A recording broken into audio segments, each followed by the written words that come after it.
Bob Prinek, and I am a member of the Lexington Computer and Technology User Group. I've presented a number of times on various topics.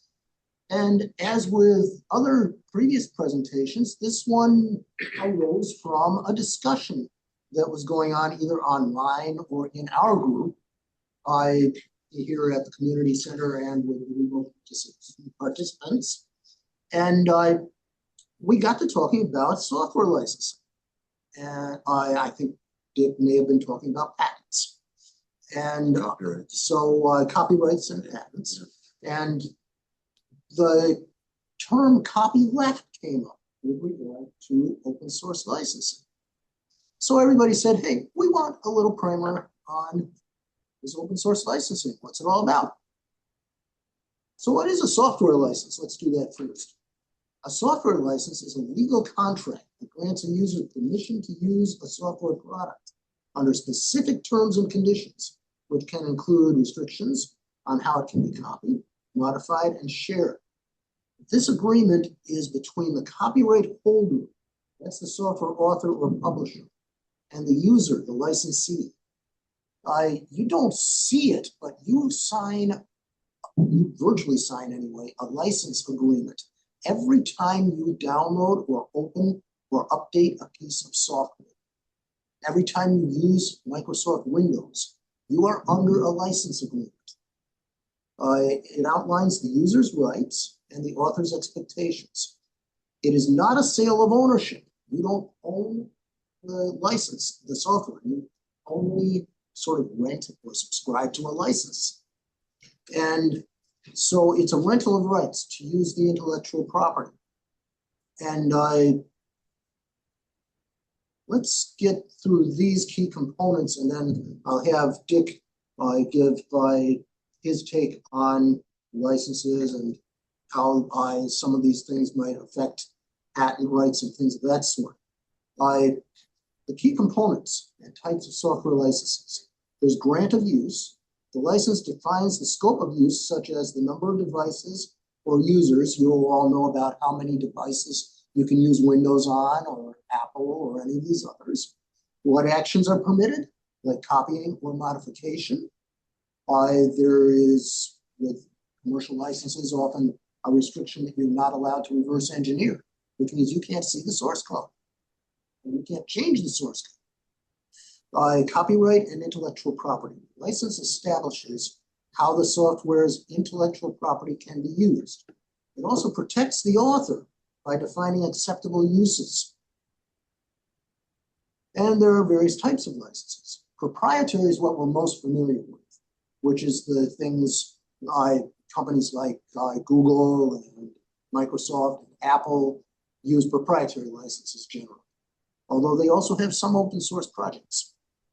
Open source allows users to view, modify, and distribute the source code. The source code must be visible to the user with different variations, like, here's the term copyleft. Copyleft licenses. These require that modifications also be made available under the same license terms. So if you modify the source, you have to post or publish your modification so that others can see it, and they're free to change it as well. There are different types of licenses. Some are more permissive, having very few conditions, often requiring that the copyright information be retained. And there's also public domain, where the developer forgoes all copyright and gives the software away with essentially no restrictions. There's a lot of ground in between. And as soon as we get through, I think I may be on. Yeah, before we do open source license types, maybe Dick, you have a few things to talk about what is a license, what are the responsibilities? Well, I'm not going to talk too much about licenses, because I think Bob's going to cover it very well in his presentation. What I wanted to do is give you a little bit of background on the intellectual property that is behind all of these license agreements. Now, we talked about copyrights. I gave you a talk about copyright some time ago, so I don't want to go through anything more on that. But software and computer programs can also be patented. I want to say a couple words about the patent aspects of software. And there'll be some material when Bob sits here where they talk about the patents a little bit. First of all, historically, patents could not be, I'm sorry, programs and software could not be patented. It was only in about the 1990s that the Patent Act was changed by Congress to allow what was so-called business method patents. That allowed software then to be patented. Before that, you could only get intellectual property by copyright, not by patents. Today, you can get it by patents. At the time, you had to submit the actual program itself. In other words, you had to give them what the program was. And that has been foregone probably 20, 25 years now. You don't have to do that. So you can get a patent on it just by submitting a certain amount of information I'll talk about in just a second. The patent itself, the software itself, must be associated with some application. It cannot be patented by itself. There has to be an application for it. In the office, we used to say you had to put that software together with a wheel to make the wheel turn. That's not true, but that's the sort of thing you had to think about. When you patent software, it has to be associated with some technical ability or some technical aspect. It cannot be by itself. Secondly, you cannot patent it just to do regular business applications, adding, subtracting, making your books balance and so forth. There has to be specific methods for using it. Okay, so when you go to the business aspect for patents of software, it has to be associated with some new, unique, non-obvious method for using it, the software itself. That's the key thing I want to say about the patent things. If you have questions about that, you can let me know. Don't think there's anything more. Oh yeah, when you submit, you don't, like I say, you don't have to submit the actual program itself. It's sufficient if you can explain it by using block diagrams or flow charts. That would be enough to enable it in front of the examiners at the patent office. You get a patent just by submitting that by itself, as long as they can understand it, and most people in that field would know how to do it. So, for example, if you're using software from a particular program, you don't have to you should specify what that program. In fact, you have to specify what that program is. But other people can use other programs and practice your invention if they happen to do so. Okay, so that's one of the reasons you have to submit the software itself. Jerry, what advantage does it have to copyright or to patent something versus copyright? Well, my recommendation is copyright. That's the strongest of the two. The patent is because of its use. You're patenting how it's being used in a particular thing. So, for example, if you have a machine that has software embedded within it that makes that machine run, you're going to patent that machine with the software because it wouldn't work without the software. So that's why you do it. So the patent extends beyond the software to the hardware. Yes, much broader. Patents are always broader than copyrights. Tremendously broader. You can do both? You can do both, yeah. In fact, in many cases, people will license and do both. Yeah. Dick, could you make a rough order of magnitude guess at how much money is changed hands due to having these copyrights? In other words, the litigation that follows each year. I have no idea. Okay. I'll tell you, it's probably in the millions. Millions? Oh yeah. Yeah. Well, look at what happened with the Anthropic and the AI situation. That's where they copyright. That was New York Times and who was the other publisher that Anthropic settled. I'm sure it's out of and with what their settlement agreement was plus attorney's fees, I'll tell you it's millions. Well, I would have thought that the damages would be in the billions. It could be. Yeah. Yeah. Yeah, and the litigation is really expensive in the intellectual property area. Sure. If anybody has ever been involved with it, it's very expensive. And the question always has been, can you patent code as opposed to copyright? And you can. For a long time, the answer was that you couldn't, but now you can. Before the 1990s, you couldn't. Yeah. That's right. Yeah, they changed the law because computer programs were getting so widespread at that time. They're being used in lots of different areas. So that's the reason that the Congress had to change it so that you get, because there was a big hue and cry among the people who are doing computer stuff. You can patents too, because it's so broad, the coverage you get. Patents generally, regular inventions, there's a time constant of 17 years, is that right? 21 years from the date of application, 21 years, okay, from application date. It And used for- to be 17 years from the date of issue of patent, now it's 21. okay. And so that same number applies It's about the to same number, same, software. And Yeah. for copyright, isn't it longer? yes. Lifetime of the owner, isn't it? Yeah, lifetime of the owner plus 60, 70 years, something. I've got it written down somewhere. It's a real long time. Yeah. Yeah, and then when they did start to allow patents on software, there were companies that built their entire fortune on sitting on pieces of code. And they were called patent trolls. Two related, unrelated questions, maybe. First, copyleft licenses. So if I make a change to something, but I don't distribute it, I just use it for my own, keep it on my own computer. But I may use it in a use that piece of software in presentation, do other things, but it doesn't leave my hands, so to speak. That's between you and your conscience.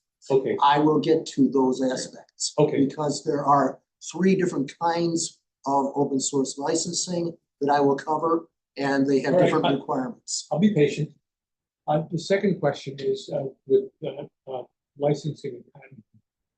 If I chose to clone Wordle, can we do that without violating the patent? Or is that considered a patentable piece of software? You probably will not be able to get a patent on it. I, Not that I would want to, but would I be violating the New York Times patent if they have one? If they have one. what they have is a copyright, Yeah, the copy. and copyrights work by similarity. If it's too similar, then you can be ordered to take it down, or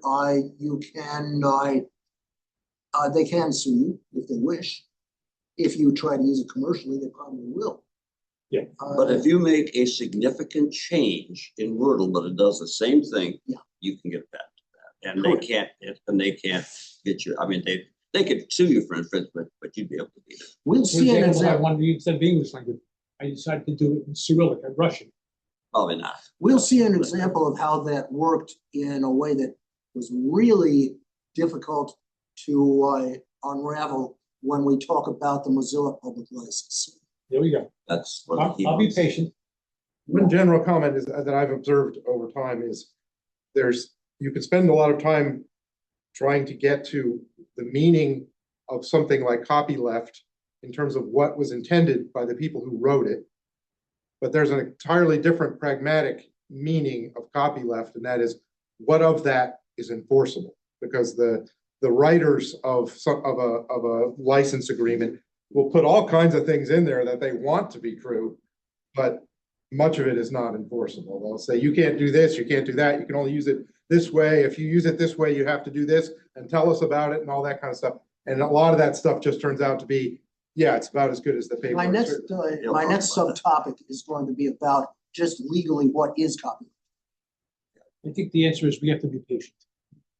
So Movement not our strong suit. is Exactly, none of us. is there more that we want to do at this stage, or can we move on to the next part? He has a lot, so let him go on. Okay, let's move on to the next part and get me a little better thing. Okay, let me make sure I haven't skipped anything here. Yeah. We're beginning to talk about the open source license types, permissive and copyleft. The main types of open source licenses are permissive and copyleft. Permissive licenses have minimal restrictions, allowing the code to be used in most projects, including proprietary ones, with simple attribution requirements. Copyleft licenses are much more restrictive. They require that any derivative works be distributed under the same or a comparable or a compatible copyleft license. And they vary according to what is compatible. A third category is weak or limited copyleft licenses, which provide a middle ground by requiring only certain parts of the code to remain open source. You're going to talk about the permissive license a little more? Oh, yes, Good. I Okay. will have examples of what is permissive and what is strict, restrictive, and what is sort of a middle ground, because there are all three kinds. Copy left is, oh, yeah, What's the significance of left in there? I don't quite get it. Why do they say copy left? copyright tends to retain the rights to the individual, whereas copy left tends to force you to contribute to the community more. It came It's a from weak that's pun, copy. it's just based on being derived from. Yeah, it actually, yeah, exactly. But it has was- no, it has was- And no real significance. Yeah. It came from Copy left being- copyright, but what they were doing is loosening the copyright aspect. So they gave it another name called copy left. They gave it a little bit more that you can do with it. It's a weak pun, full stop. Yeah, they actually, in most pure copyleft licenses, you are required to, contribute your code back to the same community from which you took it. That certainly is true of the Linux kernel, for example. So copyleft is a legal term and a specific type of license that uses copyright law to allow the free distribution and modification of a work, with the condition that any derivative works must also be distributed under the same copyleft license, which means the code has to remain visible and available. It is not the opposite of copyright, but rather a method of licensing that works within the existing copyright framework to guarantee ongoing freedom for the work and its future versions. In other words, nobody's going to take it proprietary and put a black box around it. Wait, it doesn't mean that. It means that's the intent is that not happen, Right. but it definitely does not mean that. Because there are many known examples of people taking copyleft code and just, We will see a doing what they want controversy to. or two that have exactly that work. Now, do you have to, when you use copy left, do you have to acknowledge the source at any point in time? Yes, most of these licenses require what's known as attribution, which means you have to acknowledge the original author or developer. So just like that's a lot another of, case of distinction between intent and enforceability. Yeah. so like, it's like a lot of us see when they get Doesn't need to be a software, broken record, but it has the GNU, the public license, a disclaimer has to be included. That's a classic I'll be example. covering the new public license. It depends on what the license says. I would say, As she said, or as Bob said, it depends on what the license itself says. I'm just Yeah. using that as an example that most of us have seen. Yeah. Yeah, well, I will, there's also MIT license, which I'll get to Right. shortly. We've seen that too. So copyleft is based on copyright. Copyleft licenses are only possible. This is a little pop-up. Copyleft licenses are only possible because the author first owns the copyright to the original work. As soon as you write the code, you basically, in US law, have a copyright to it. You just may not have filed it. The author first owns the copyright, giving them the right to decide how it can be distributed. You decide voluntarily whether you want to use copyleft or whether you want to use a more permissive license. Permissive means you can do it commercial. You can use it commercial. So it's a licensing method. It's a way to grant certain rights to users while imposing conditions, primarily that any modified versions must be shared under the same terms. And I have a reference in here to a list of open source licenses by category. There's about 118 different ones, some of which are obsolete or retired. I have limited time, so I'll only cover 3 of the most popular ones, and we may actually get home by lunchtime. So if time allows, I can circle back and cover the other 2 license types that are most common.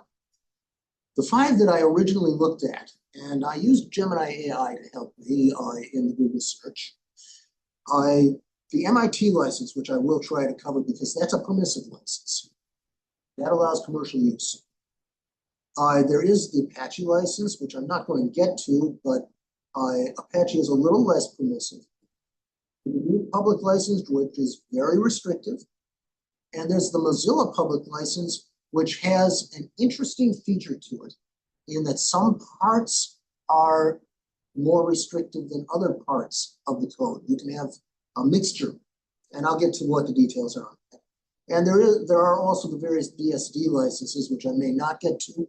There's also a whole suite of Creative Commons licensing. And that licensing is so complex, I really don't have time to delve into it today. But Creative Commons is yet another type of open source license. And there's 6 different types of that. So I'll also skip the new lesser public license, even though it is used sometimes. These licenses vary in how they handle software modification and distribution, with some being more permissive, like MIT, and others being more copyleft, like GPL. And the Mozilla public license isn't really pure copyleft, but parts of it are. And I already said Creative Commons is complex.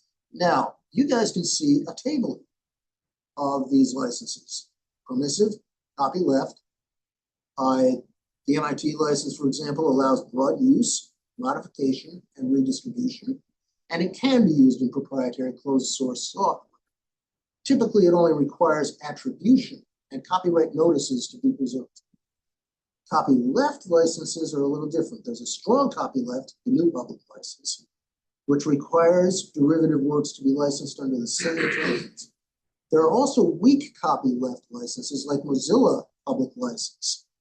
That applies the copyleft provisions to the licensed code itself, but allows you to link with non-copyleft code. Everything in the work doesn't get there is a term for what the new public license does, in that its restrictions tend to spread over the entire project.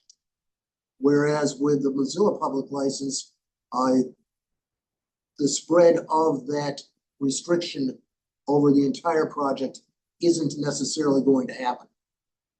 So it does affect what you can do with different parts of your code. So we have the MIT license, a permissive license. It's open source license that allows users to copy, modify, and distribute the software freely for any purpose, including commercial use. The primary requirement is that the original copyright and license notice must be included in all copies or substantial portions of the software.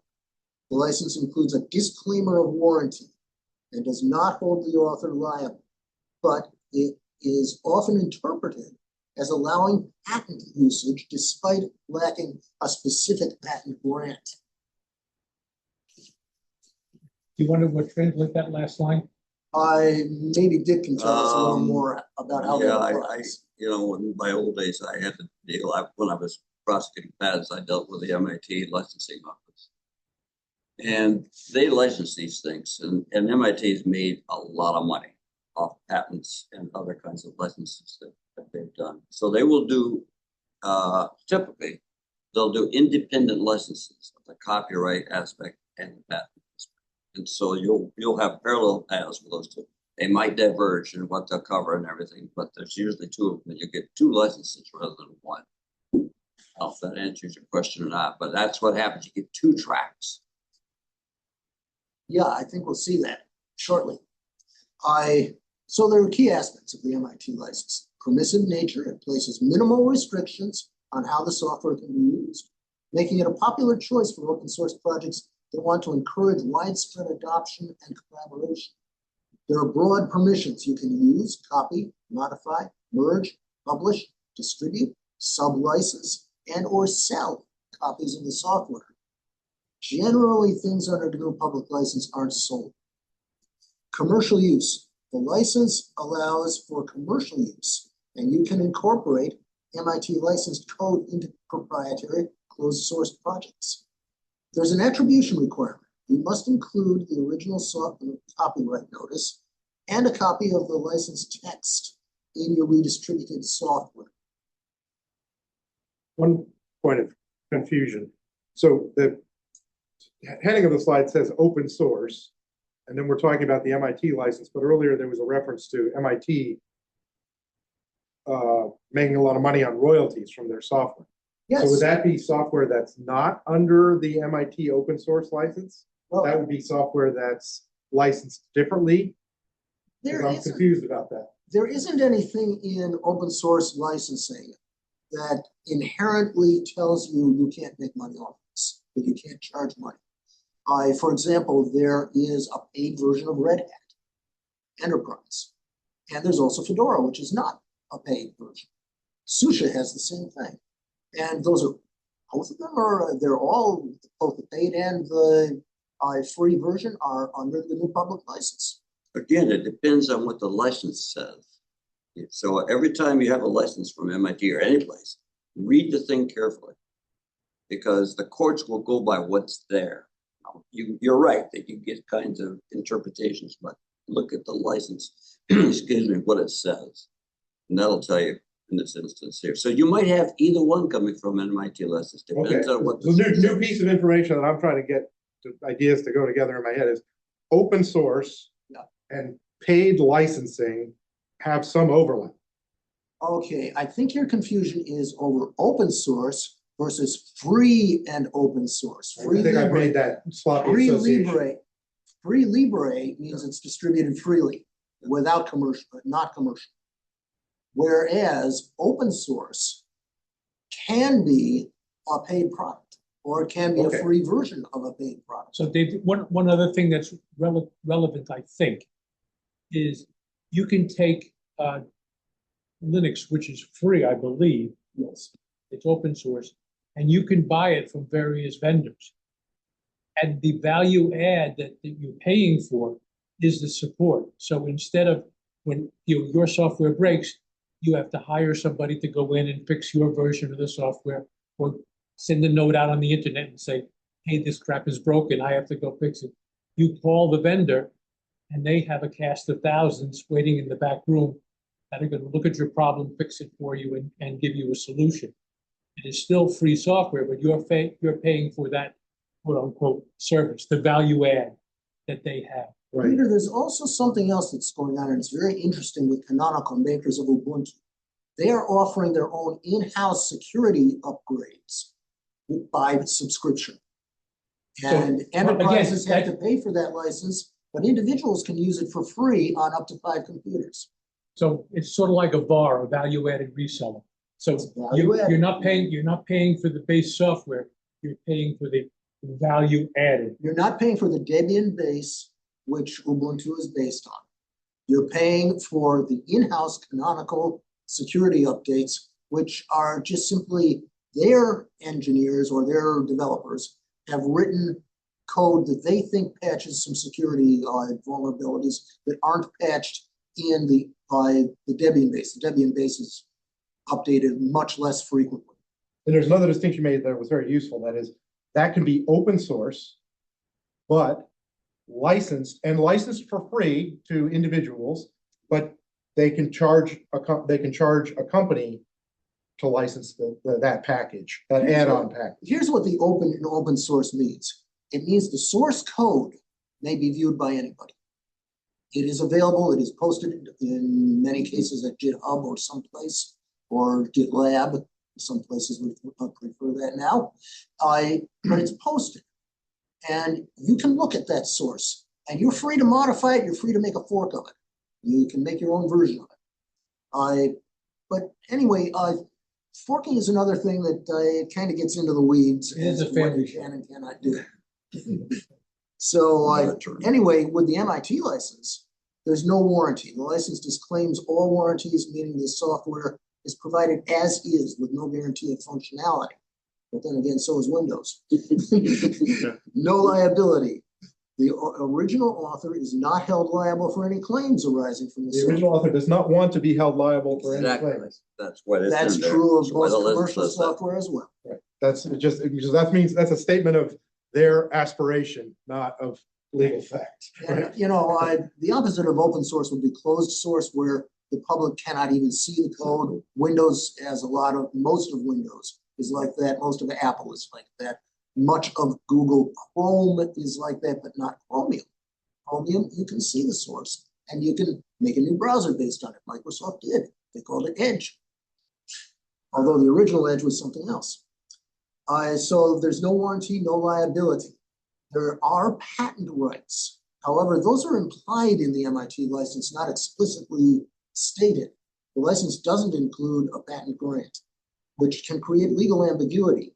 Apache 2.0 is sometimes a preferred license type because it does have a patent clause. Courts often interpret the MIT license as having a patent, as allowing patent usage, but it's not explicitly there unless, as Dick says, you've got a separate patent license. So there were controversies. The main controversy surrounding the MIT license is its lack of explicit patent protection, which leaves users vulnerable to patent lawsuits from the original copyright holder. So if you don't have an explicit clause saying you have the patent, the original copyright holder can say, oh, you're using my stuff without attribution. Or the original patent holder, presumably, right? Yeah, there might be one. Other controversies include how its permissiveness can be seen as problematic when large companies use the open source code for proprietary products without contributing back to the open source code, and confusion over licensing when a project is forked.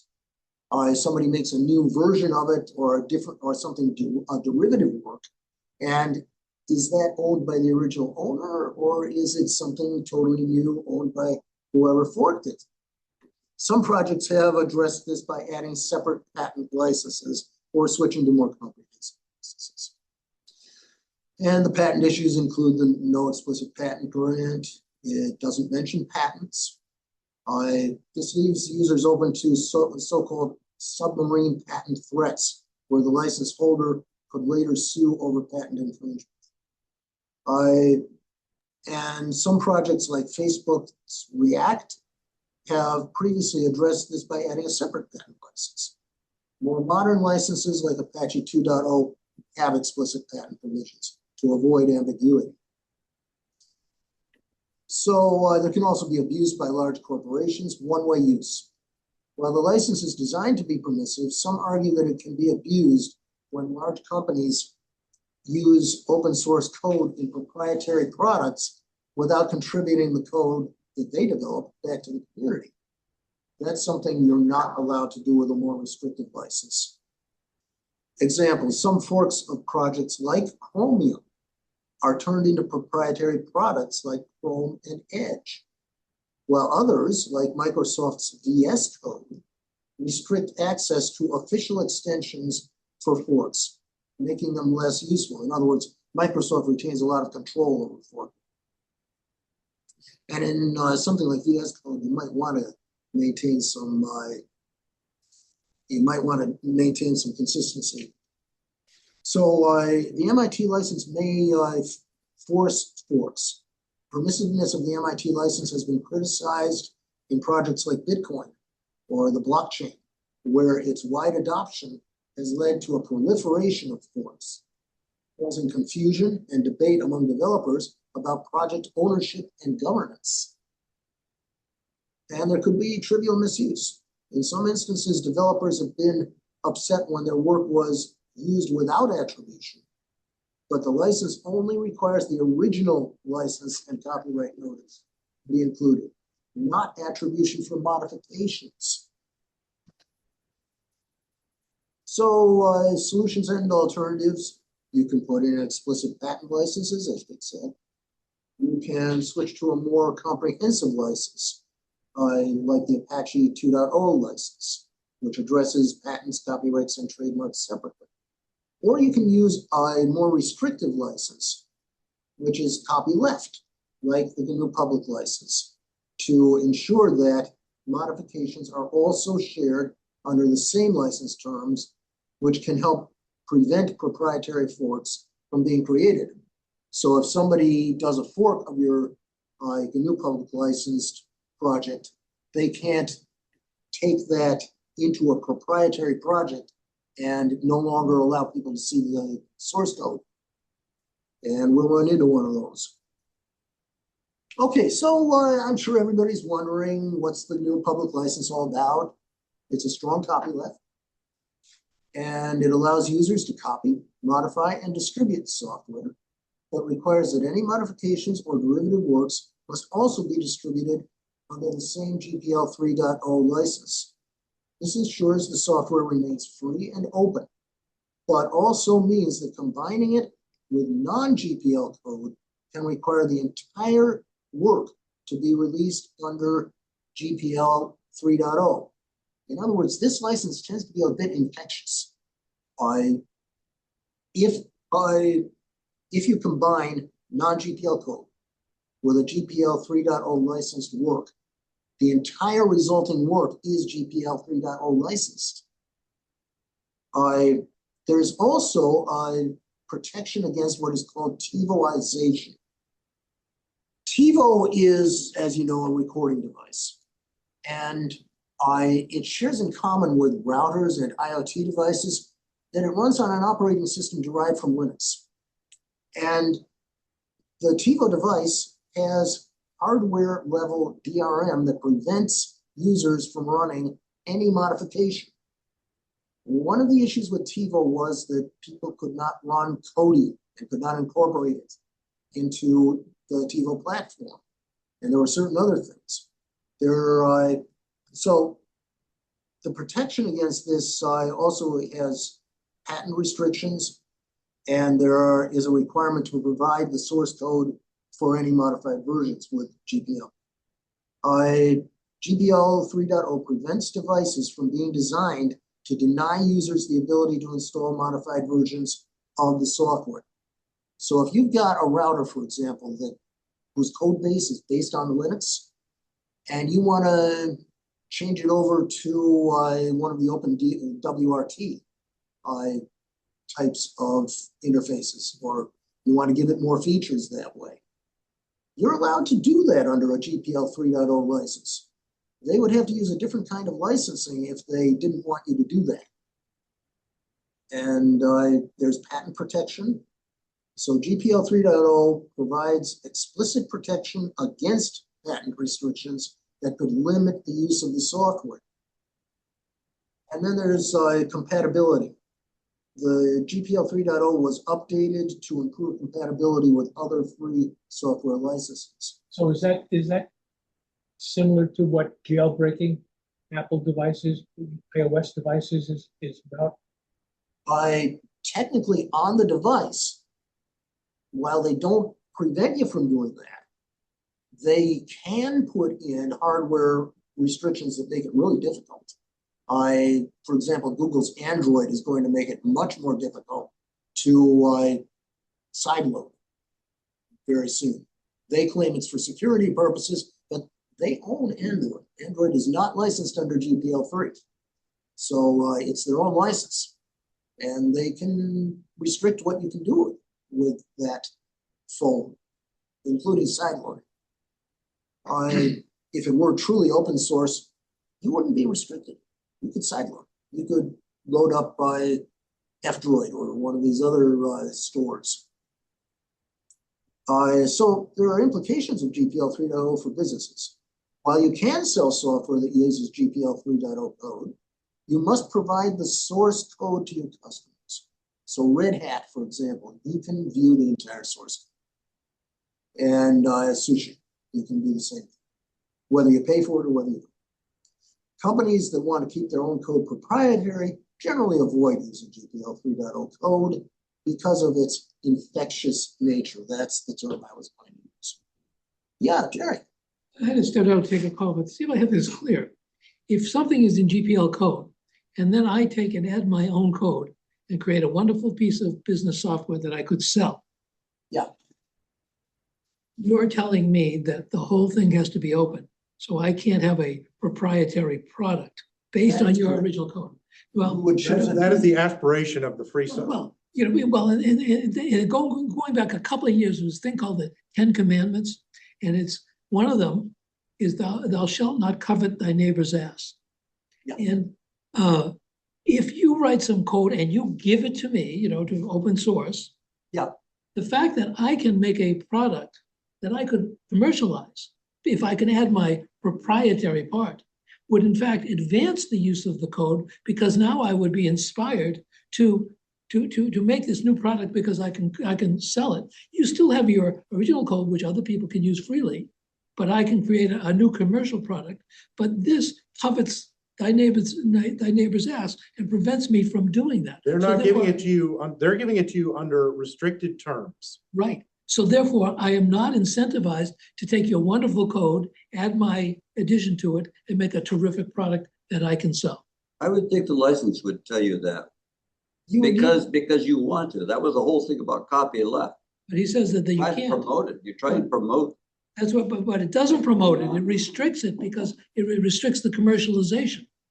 Yeah, you For choose, for that code, yes, but not for new code. No, I can't add the new code because that becomes open source. I want my new code to be mine. yeah, if you want to do something that's going to be proprietary and commercial and Yeah, you're going yeah, to yeah. sell, you're probably going to choose a different kind of license. Or you have to find some creative way to say, we're using the GPL stuff in this module, and we're gonna create some separation. So we're gonna view these as two different programs, two different entities.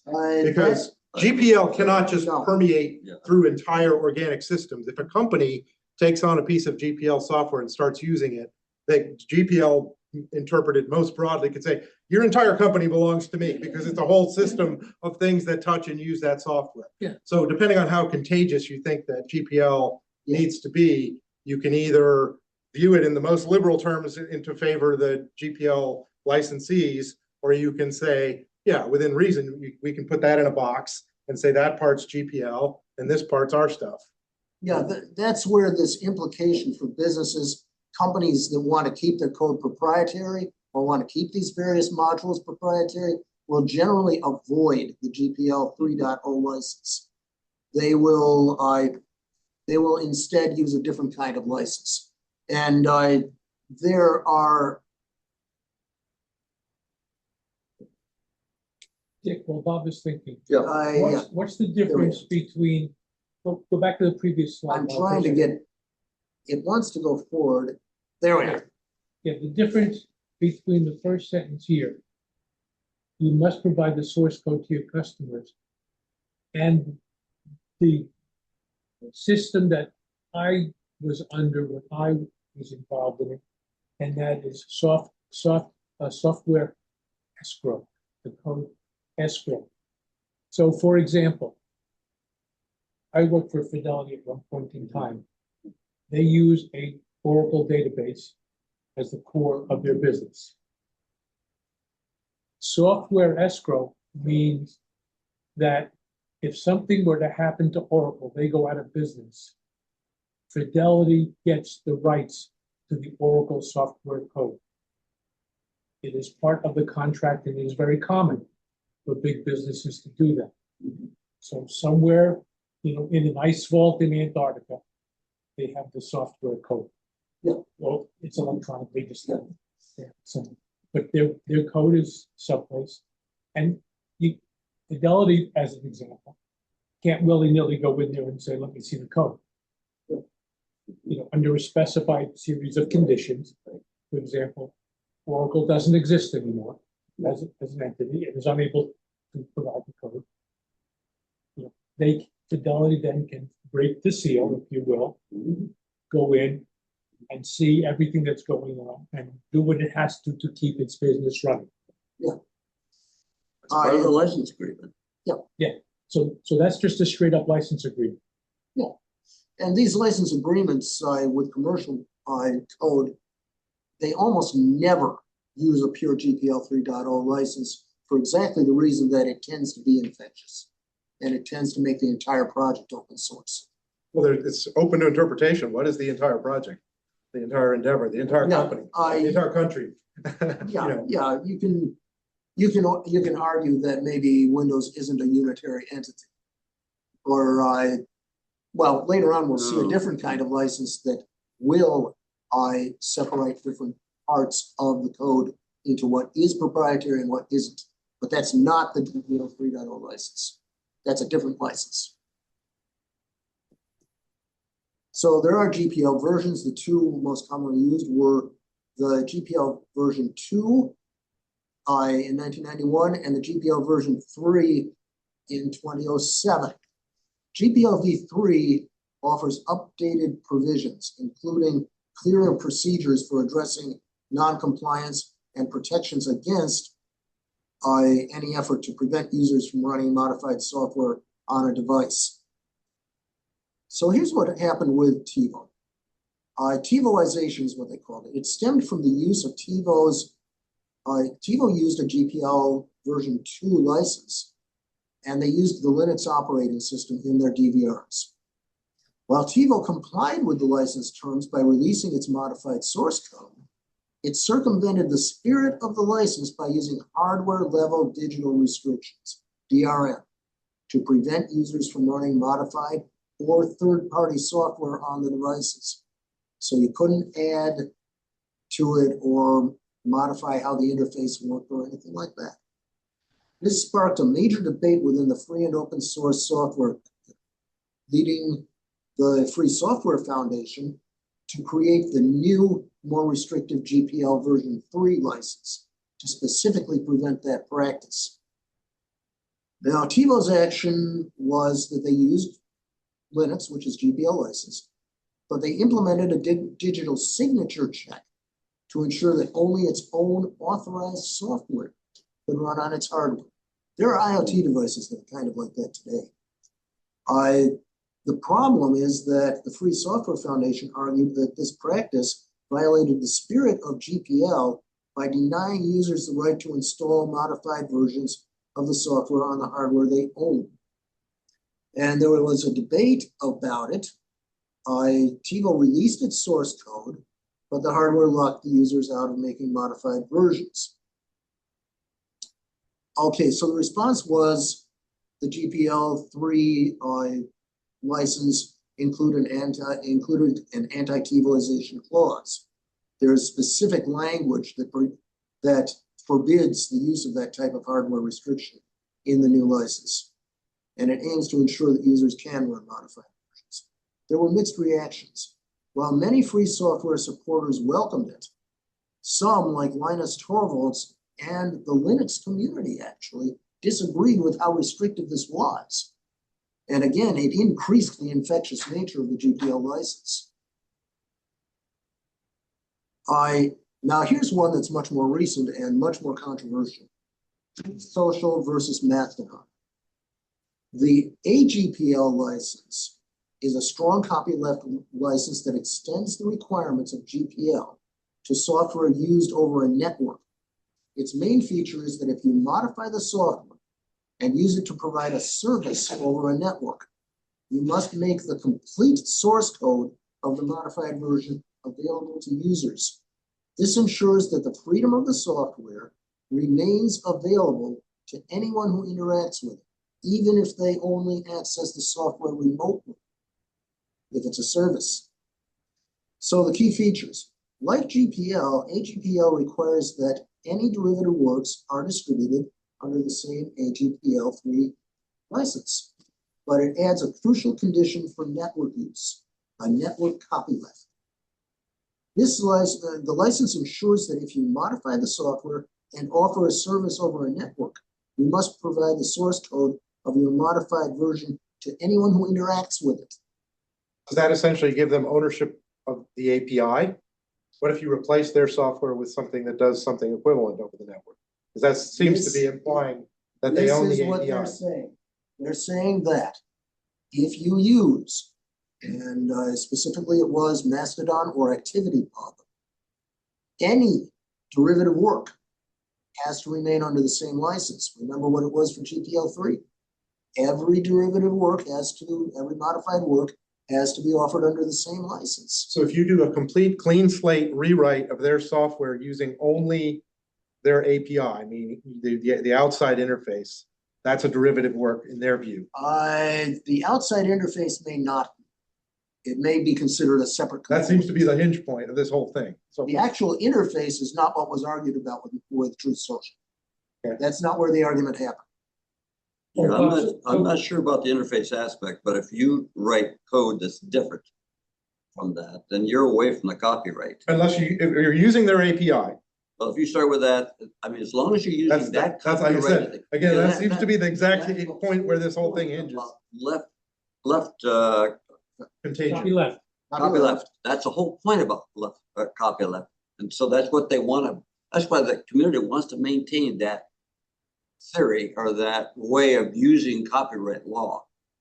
That's the whole point of it. So we want to come from that perspective every time you talk about any of this. Right. Now, what happens is. Copy left companies- is an attitude. It's a worldview. Exactly. Its enforceability is extremely Depends on the far license. removed from That's right. what's in the actual agreement. That's right. So copy left is a political statement. It is. I knew Richard Stallman, so I can say that with authority. It's literally a political statement. It's a worldview. It's an attitude. the It's a actual philosophy. The It's a actual Trump statement.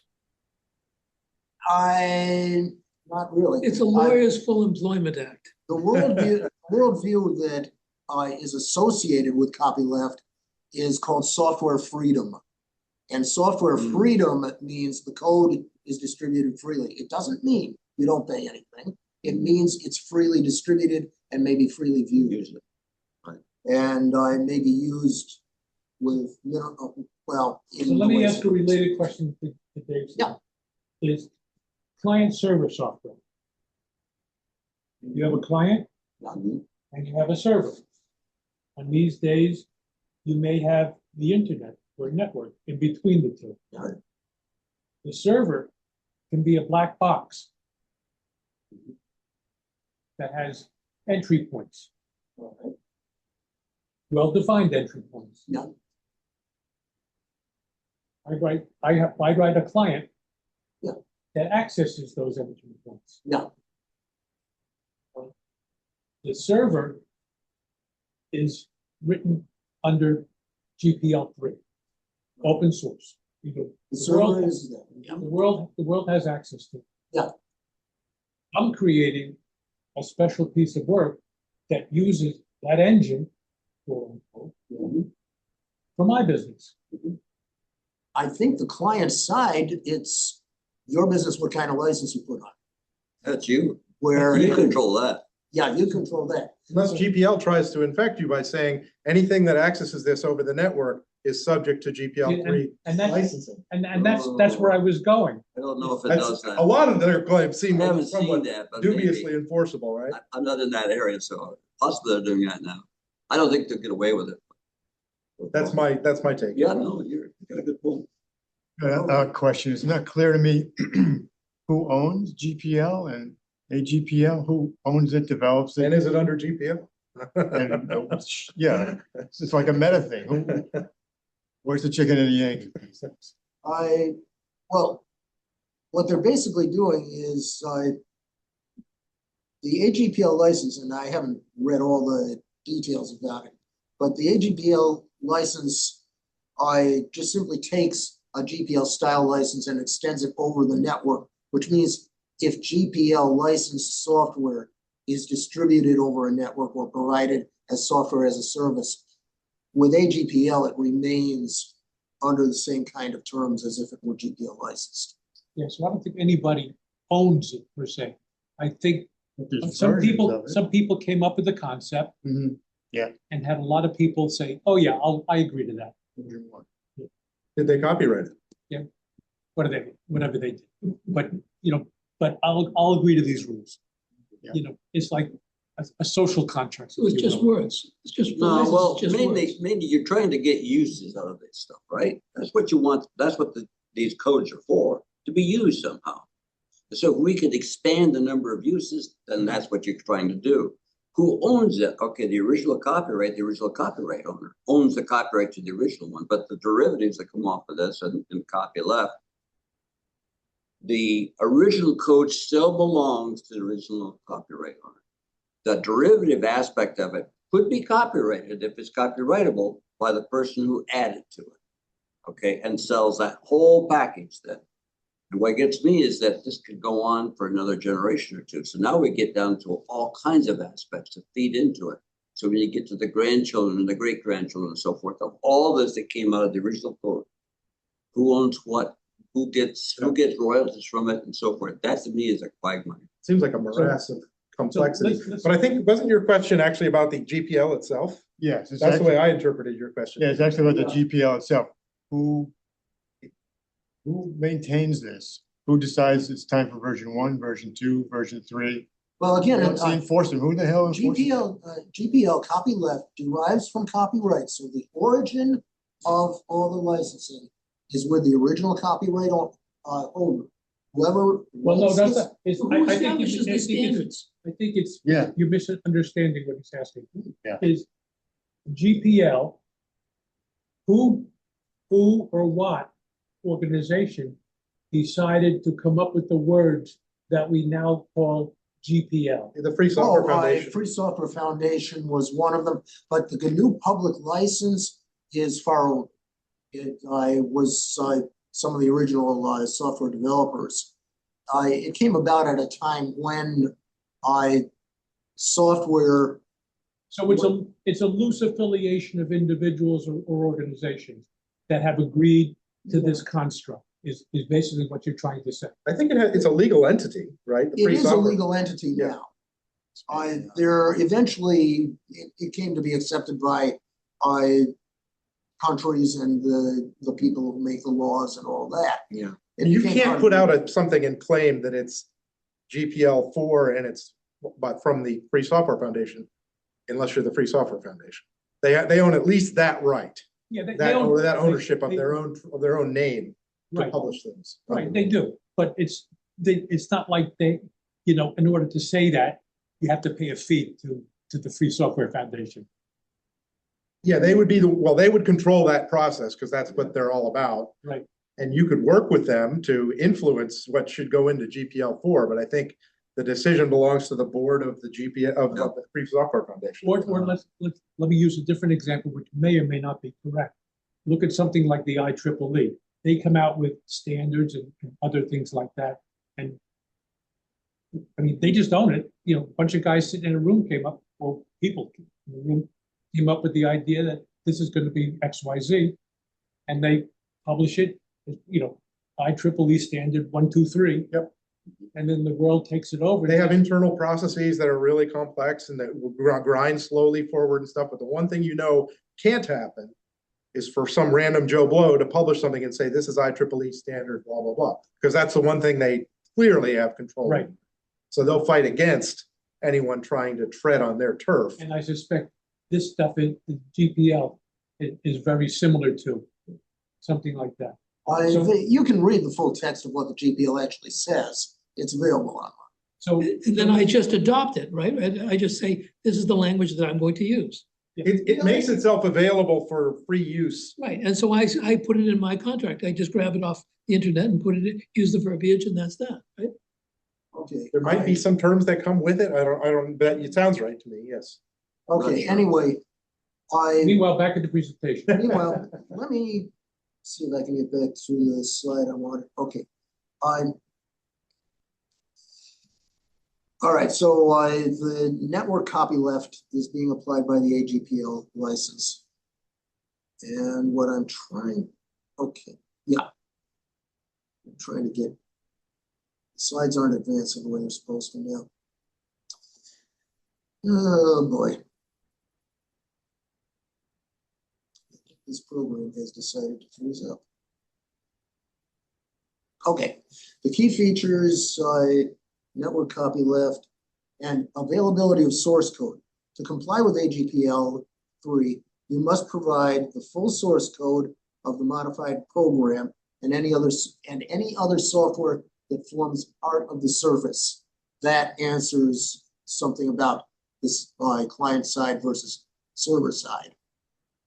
Any software that forms part of the service to comply with AGPL 3 must also provide the full source code as open source. So there's preservation of rights. It requires that all copyright and license notices are preserved and includes an express grant of patent rights from contributors. That's AGPL. And there is dual licensing. Some projects like MinIO, I don't know what that was, are available under both the AGPL 3.0 and a separate commercial license. So you can't have dual license. This allows developers to use the software commercially if they purchase the commercial license instead of adhering to the open source requirements. So for developers, AGPL is a good choice for developers who want to ensure that their open source projects and any modifications remain free and open, even for network-based services. For users, it protects user freedom by ensuring that everyone can access the source code for any modified version that they use over a network.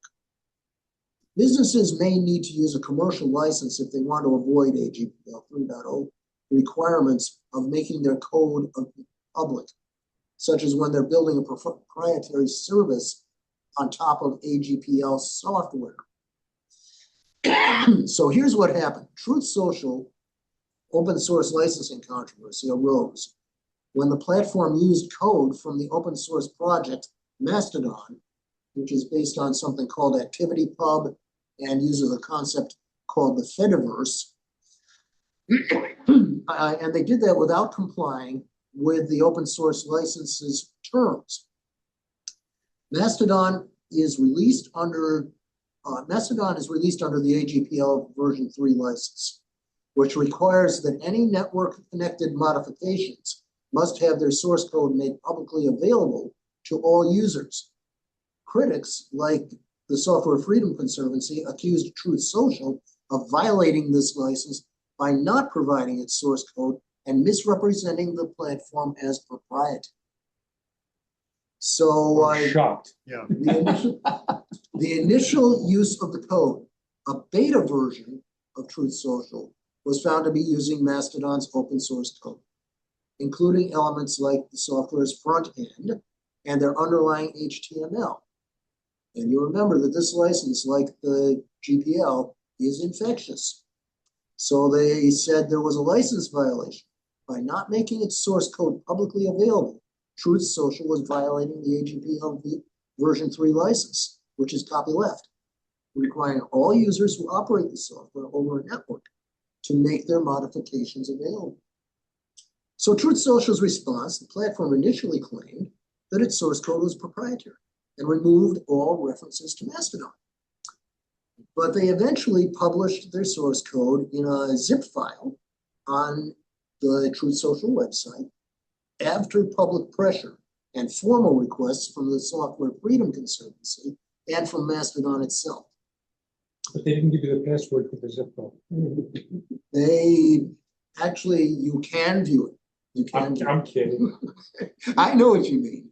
I know what you mean. But anyway, Mastodon sent a formal notice to Truth Social, giving them 30 days to comply or face potential legal action, including the possibility of having their right to use the code revoked.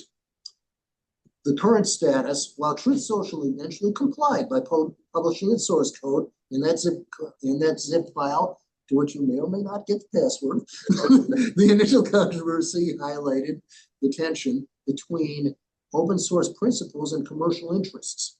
So there is this tension between these interests. The source code is now available on Truth Social's website legal section and also on GitHub. GitHub, by the way, is owned by Microsoft. It's owned by Microsoft? Yeah, they own it now. Son of a gun. That's one reason why some developers went from GitHub over to GitLab. Oh, God. So Looks like I'm moving. Microsoft hasn't yet told anybody you have to do this with your project or don't do this with your project or we own your project. They haven't said that. But Microsoft's own developers often publish on GitHub. They do open source projects. And there's quite a number of them that are out. Very interesting relationship that Microsoft has with open source. Very interesting. Yeah, okay. One quick question, is, the source code. In this case, Truth Social. Yeah. Put someplace. Do they have to prove that this source code is buildable? If you can view the source code, you probably could, with a little ingenuity, put up your own version of it. I would think the source code has to include a makefile of some sort in order to rebuild the product. Yeah, or it would Yeah. use one of the common make tools. It's a good question. if there's some kind of legal requirement to post source code, you can post some source code. Yeah.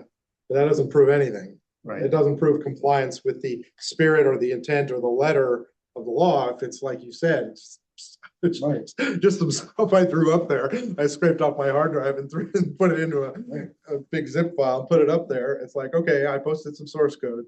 Is that the thing that actually builds the thing that really works on some platform? And how much responsibility do you have to describe the detailed nuances of the platform that you need to make this thing actually work and do something and run? Because that could be, Documentation is entirely separate from what the. yeah, actual so code is. Yeah, what is source code really without you need to proof build that it- environment. if you don't have to prove that it works or does anything, then it's just No, you letters don't on a have to page. prove that source code works. No, Well, nobody has to do that. I think if,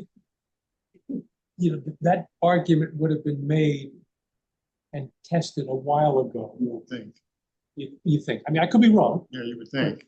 tested a while ago, that if you put it there, there's a good faith understanding that it's legit, it's the Yeah. product.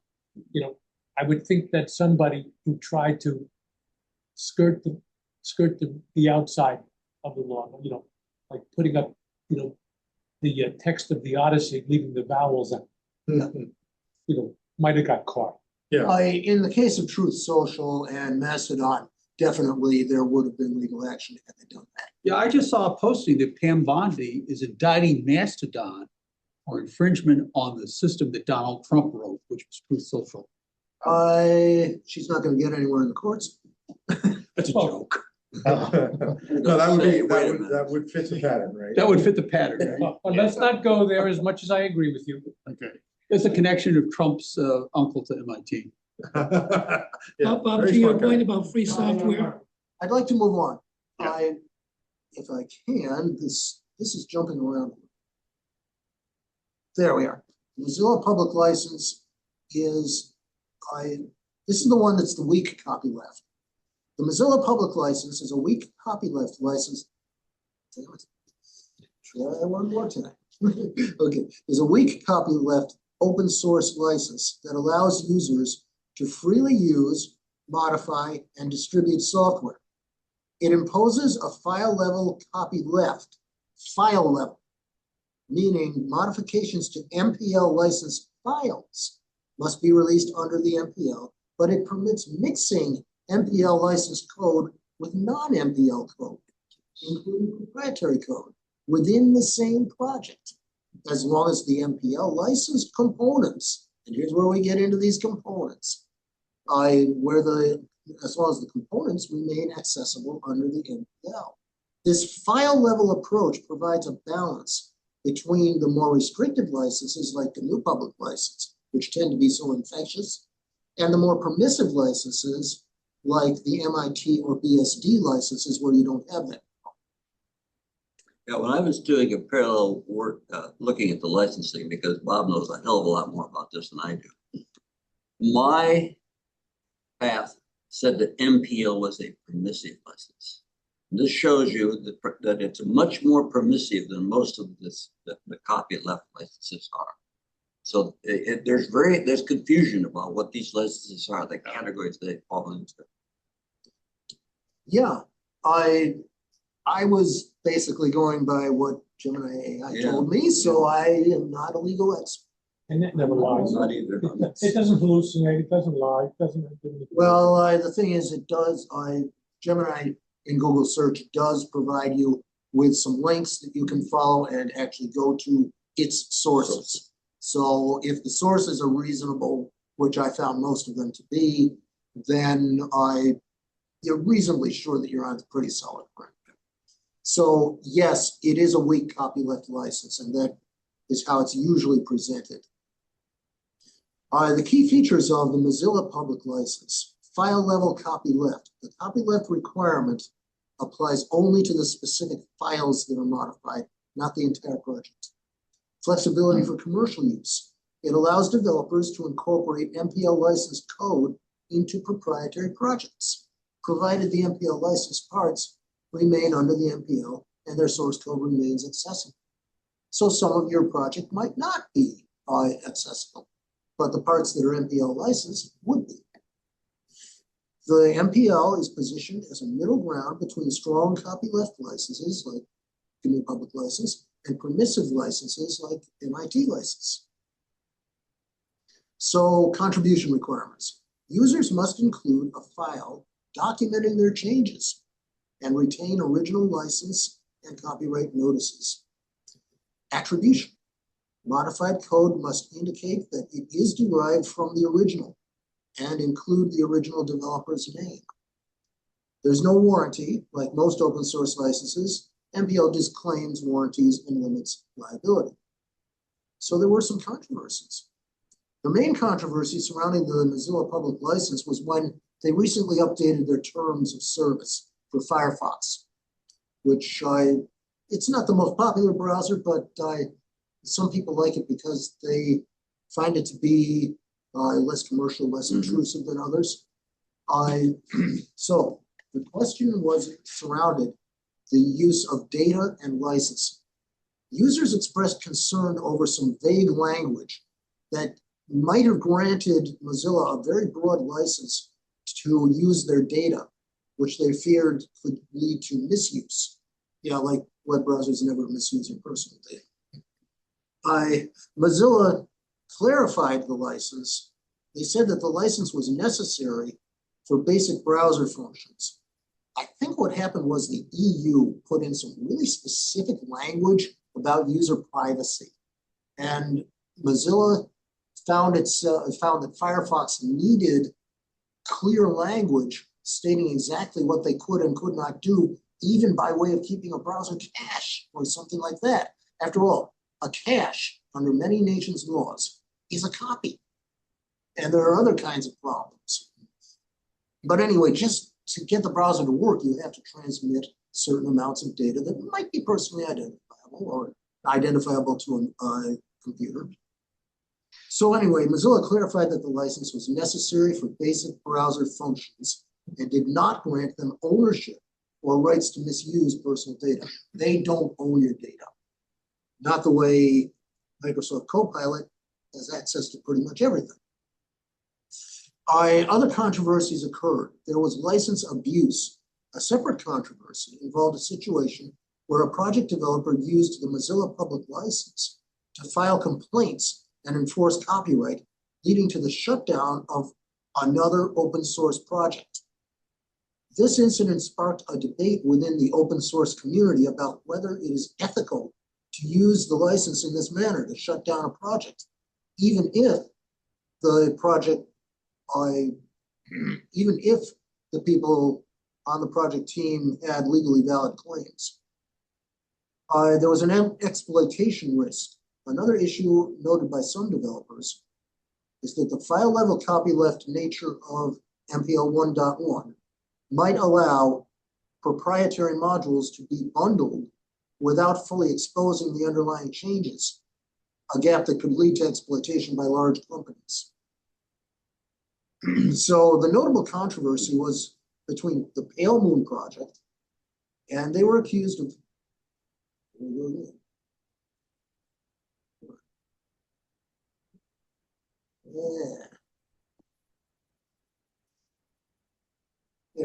Pale Moon project, where the Pale Moon team was accused of misusing the terms of the Mozilla public license to shut down. What's happening when it jumps? Are you getting something in the chat window? Just No, it is the program that's doing this. Okay, license abuse.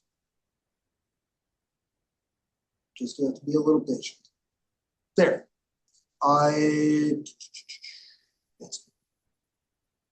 Okay, here we are. The exploitation risk.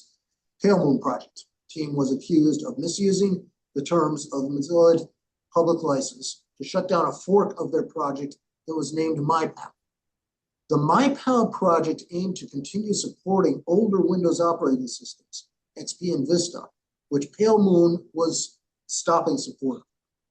The dispute centered on the interpretation of MPL's requirements for providing source code.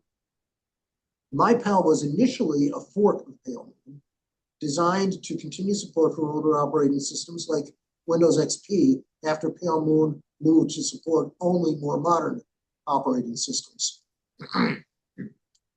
The licensing issues, a dispute arose between the two projects regarding licensing of the code. The conflict led the MyPal project to rebase its code base on Firefox Quantum, which caused a split from the Pale Moon project. So MyPal went on a path that based its code on Firefox ESR 68-78 code base, rather than Pale Moon's own development. Pale Moon went on a different path.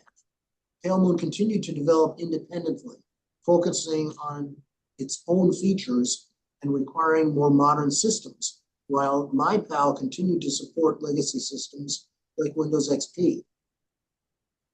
So then the branding and the trademarks came into question, and Pale Moon's lead developer has asserted ownership of the project's name, logo, and trademarks. What basically happened was something that most of us who use software don't like to see happen. The two projects, when they forked, became pretty much incompatible with each other. So trying to move settings and data between the two browsers now is much more difficult than it would have been had they remained on the same team. And it also means that the features will differ. So the key takeaways, the controversy was primarily a licensing and code licensing dispute, not a difference in technical direction. The two browsers ultimately diverged, with MyPal focusing on supporting older operating systems and Pale Moon focusing on modern operating systems. The other thing about Pale Moon, it is very privacy focused, and it removes a lot of the elements that in Firefox might lead people to believe that their personal data was being used. Pale Moon also is, I believe, is supposed to be more security focused than Firefox. But beyond that, I do know some people who use it, and there are people who don't like Firefox but do like Pale Moon. And the same thing happened with MyPal, because if you are running an older system, you're going to need to use something that's still compatible. But anyway. What's wrong with Netscape? Well, if you're running Windows XP, you might just as well, because they're all going to have the security holes. They're all going to have the older code, which, as we all know from some of the things that happened with ATMs that were running Windows XP, sometimes these things get exploited. So now I'm to the point where I can just give my own conclusions, and if Dick wants to contribute some more, he can do so as well. I think we have a little time. Open source licenses are designed to allow the free exchange of software, code, and developer resources without the opaqueness and restrictions of closed source proprietary licensing types. Copyleft is an important term for understanding how open source code and software projects differ from proprietary copyrighted code and software projects. Issues have arisen when differing license types have resulted in differing interpretations of how much sharing and how much forking is permitted, and how to provide attribution where it's required. Some abuses have included taking open source code into projects which are then made proprietary. Some issues also involve developers who try to withdraw their code from open source projects despite the requirement to keep that code available within that project. The Linux kernel had some of its contributors decide they wanted to pull some pieces out of it and make them private and no longer open source. And under the terms of their participation in that project, they are not allowed to do that. But there's also been some controversy over how that Linux kernel project has been managed. The actual freedom of the developers has been infringed on, because some developers were kicked off of the project for basically political or personal reasons. Even an entire file system in Linux, the Riser file system, has been pretty much abandoned because of some terrible things that its developer did. So things can get pretty personal, but in terms of the open source requirement, you can't just take your baseball bat and home base and go home and destroy a project that way. So that's another thing about free open source software. The sense that there's a community, a developer community, and that you have obligations toward that community. You won't be making a lot of money off of most open source projects, but your contribution to the project and the contribution of users toward the project is that they contribute things like bug reports, and they help you to develop, help you to improve the software. And all this is easier to do if people can see the code. Also, security auditing. There's been some controversy over whether leaving the code open makes the code more vulnerable to hackers, or whether it means that the community will find vulnerabilities and security flaws faster or more efficiently. And that remains an open question to this day. The idea behind open source software development is not to let everybody have cost-free access to code or products, which take developer time and effort to produce. Instead, the main idea is to allow code to be seen and evaluated by everyone and to be used in a variety of projects. There are ways other than charging money for code to create a revenue stream. And leaving one fork of a project open can provide a good test bed for a paid proprietary product or service. That's basically why there is Fedora as well as Red Hat. That's why there is OpenSUSE as well as SUSE. These are really good test beds, and they tend to be sort of forward versions of what is basically an enterprise project or product.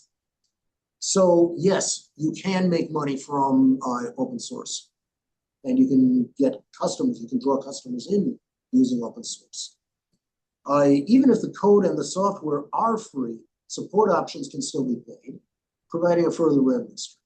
From an end user perspective, open source software provides a low cost or no cost way to try out software and to have a basic library of software for everyday tasks. Battery just ran out, so all I was going to do is to say that personally, from my point of view, I use a lot of open source software, and I do pay for some of the software that I use. Well, I'm basically finished with what I was going to present. Open software, if I'm going back to when BSD was Berkeley Systems Distribution or something like that, is what it was called. And that was the only Unix that was available. I think AT&T or somebody had a Unix, somebody else had one as well, but I forget offhand. Bell Labs, later AT&T, yeah. So basically, if you wanted to run Unix, you had to buy Berkeley or the other one. And there were two flavors of Unix. Each had a tree of derivatives that, Right. that went down from it, yeah. Right. So this goes back maybe 50 years. It's a while. And then our good friend Linus came along. And all of a sudden, he wrote a version of Unix. However, he did that. And here it is, free. Here's the software. And I think that was the germ for open software. That was, if not the first, it's really one of the first.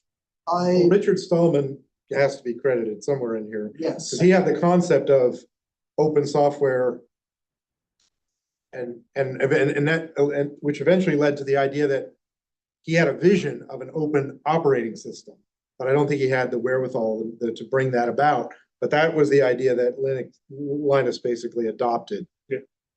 Well, going back even further, if I remember, and I could be misremembering, is Adam Osborne, way back when, was complaining about the price of software, and I think Microsoft was charging $100 for some piece of software, something like that.